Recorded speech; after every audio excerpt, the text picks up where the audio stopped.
Yeah, that's Mr. Kiwanuka there giving his analysis, and he was not coping up with his colleagues, saying their colleagues actually they were like, government should exempt them from paying from paying income tax because they pay very many taxes, which they think, I think, human income tax is not very important for them to pay. And Mr. Kiwanuka was like, no, every company or every Ugandan is supposed to pay tax. Getting away from that story, we had a story that ran in our bulletin about the World Savings Day. A reporter went there and brought some of more details that was celebrated, more of this detail that was celebrated in the World Savings Day, but I think they were talking about the desire in savings and making a lot of awareness in what means by saving is concerned. Let us have more of this very story.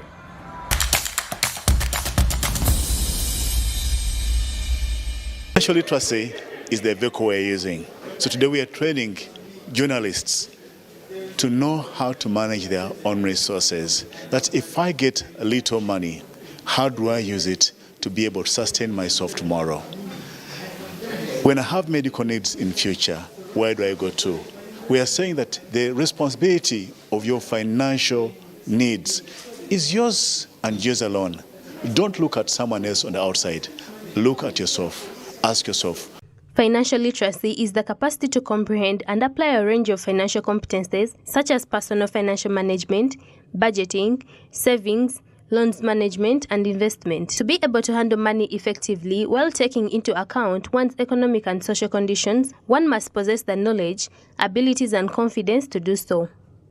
The Savings Financial Capability Report 2020 states that 0.7% of Ugandans save for leisure, 43.9% save to consume, 21% save to meet goals, and only a few people can survive in the event that they lose their source of income.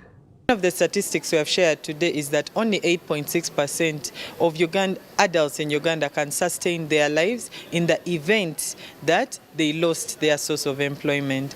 So it is absurd that over 91.4% would actually find it difficult to survive in the event that they lost their jobs. So we are emphasizing that for everything you earn, save something.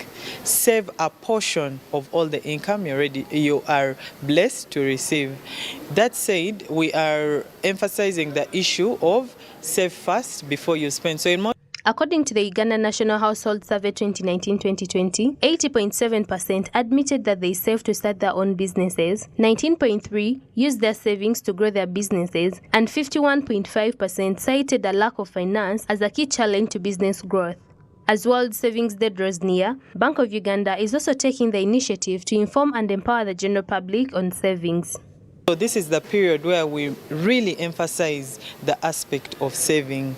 And one of the key activities that we are going to emphasize through your regulated financial institutions is to save as soon as you get any money. And we are emphasizing too that every money counts. You're going to listen to our campaigns under the theme of we are looking at saving 1 shilling at a time, and you start small, but ultimately this money can grow big. And of course, we are also emphasizing the issue of being green smart, so that even as we are saving this money, we are able to preserve our surroundings, our environment, and at the end of it all, we are able to attain our various life goals. So yes, listen in the event that Bank of Uganda or your financial institution calls you for an activity relating to saving, please come in. Due to the vast numbers of people they can reach, journalists have been singled out for this financial literacy gospel and should act as change agents in society. Very important members of society that also communicate this information to people. Yes, we want them to communicate to the people, but also to be that good example to society. You cannot be a good example when you're talking about financial wealth, people who are rich, when you're not rich yourself. And that's why we're saying, journalists, hey, pick this information, go tell it on the mountain and everywhere. Tilda Nabanja discusses one of the strategies to promote saving in order to prepare Uganda's youth who are largely lacking a savings habit. Most importantly, we are also going to have what we call the Savings Challenge. So visit your institution and ask about the Savings Challenge, whereby we are emphasizing that try to save for something in a period of 12 months. And your institution is going to guide you to see that you too can achieve various goals. So in these unprecedented times, it is key for us to start planning today, because the onus is on us to be able to plan for our money well, invest our money well, be able to grow the money that we have in our lives.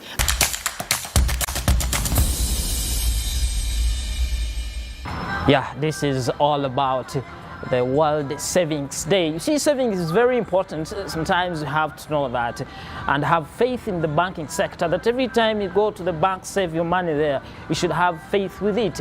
We see that most of the Ugandans do not have faith in the banking sector. They think putting their money in that bank, their money will be put in a bigger risk. But that's not the point. And we should avoid keeping money in our boxes and just put at home there. You never know what may happen. So it's safe to keep your money or to save your money with a bank. And box if I can put to our local language. It's not very proper, by the way. Getting to another story here. Dealers in animal feeds were exempt or were deliberately exempt from paying value-added tax in order to improve or in order to enhance the sector. However, the Uganda Revenue Authority has said no, this is the time we should stop exempting them from paying value tax. Actually, they are going to start paying. So, this story did it, and let us have more of the details.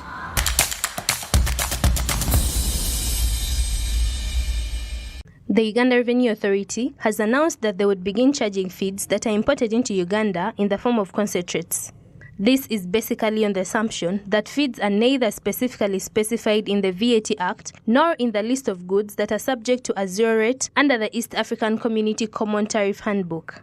As the cost of feeding animals has increased, the Uganda Revenue Authority's new import duty of 10% and VAT levies of 18% on feeds and premises are posing a danger to the animal husbandry business. We made it clear as farmers that we are not happy about URA's change in policy and abrupt communication internally to raise taxes without engaging the stakeholders, the farmers, Ministry of Finance and Ministry of Agriculture. We are sure they are taking the difference between animal feeds and premixes by face value, but not actually being categoric. Premixes are categoric. These products are not taxed in the whole of East African region. These products all qualify for exemption under HS code 23.09.90.10, and this is as well a standard practice internationally. So one strategy to revive this economy and give young people employment possibilities is to invest in agriculture. The population of Uganda is about 24 million, with 68% of the youth, 78% of these unemployed. Due to the high cost of production, this particular community of Ugandans will be forced to abandon agriculture as a result of the high taxes.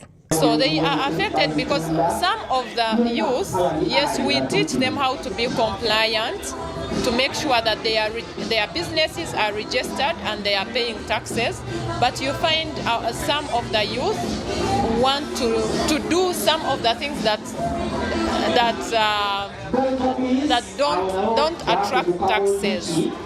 And because of the feeds that have increased, the price of feeds that have increased, also our youth feel pressed so much to produce the meat that has not increased in the prices.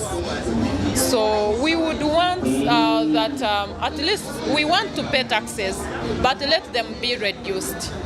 For especially a youth who is in the village and really wants to grow and be a big investor, because most of our youth look ahead and they want to be big investors in Uganda. According to Hafsa Seguya, a tax educator from URA, efforts to teach farmers about these various taxes and the VAT legislation, which aims to create a climate that supports agriculturalists, are underway in the agriculture sector. in line with taxation. It's basically agribusiness. What are they supposed to do to be compliant? Which challenges are they facing? And basically, how can we come up as URA to help them mitigate the challenges? More dialogue will be done here and there to see that actually we're on the same path with them, we're on the same thinking with them. Farmers, however, emphasize the necessity of stakeholders sitting down and re-evaluating this choice for the advancement and effectiveness of agriculture.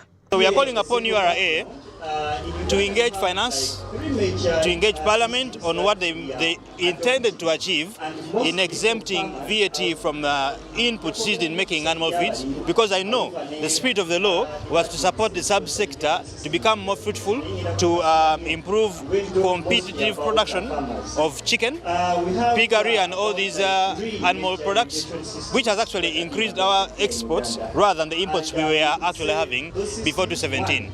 As like URA are able to teach people the importance of paying taxes, and also gives a platform to our youth or the people we are working with to negotiate on some of the things that affect. Also, URA needs to know how the taxes affect our youth and our people. Mary Great Nachiganda,